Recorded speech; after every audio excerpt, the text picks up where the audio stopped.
A man moved into a new apartment. It was a little weird. One of the rooms had no corners, just seamless, bending walls that stretched on forever. He didn't think much of it. The first night he spent in the apartment, he woke up in the middle of the night and heard a scratching sound. It seemed to be coming from within the walls.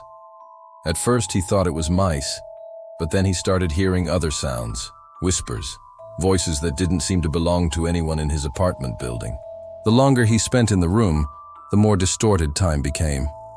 Sometimes he would sit down in a chair, and before he knew it, hours had passed. He tried to keep busy, but he couldn't focus on anything. He would reach for a book, but his hands would pass straight through it like it wasn't there at all. Then he started seeing things. At first, it was just a glimpse of movement in his peripheral vision, like something was watching him from within the walls. Then he started seeing full-on figures, faceless men in suits who seemed to be observing him. They never spoke. They just watched. He tried to convince himself that it was all in his head, that he was just going crazy. But the more he saw, the more he began to doubt himself. Who was he? Why was he there? What was their purpose? Was he losing his mind? One day he broke. He ripped the wallpaper off the wall, but under it was more wallpaper. He ripped that off too, but it was just endless. It went on forever. As he ripped the wallpaper off, he saw a door in the wall, a door that wasn't there before. He walked through it and found himself in a white room.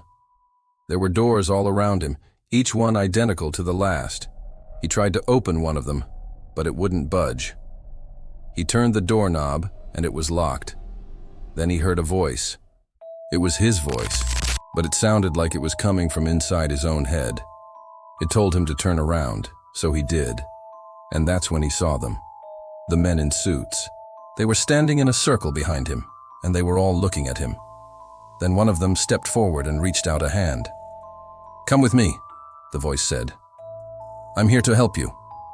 But he couldn't move. He couldn't speak. He was trapped. Then the walls started to bend and twist. The room was no longer rectangular. It was impossible. The voice got louder. "I'm here to help you," it said. "I'm here to help you remember." And as the walls closed in around him, he did remember. The room wasn't real, neither was any of it. It was all in his head. He was institutionalized. The walls weren't bending. They were his memories folding in on themselves. The faceless men were his therapists, and he wasn't losing his mind. He already had.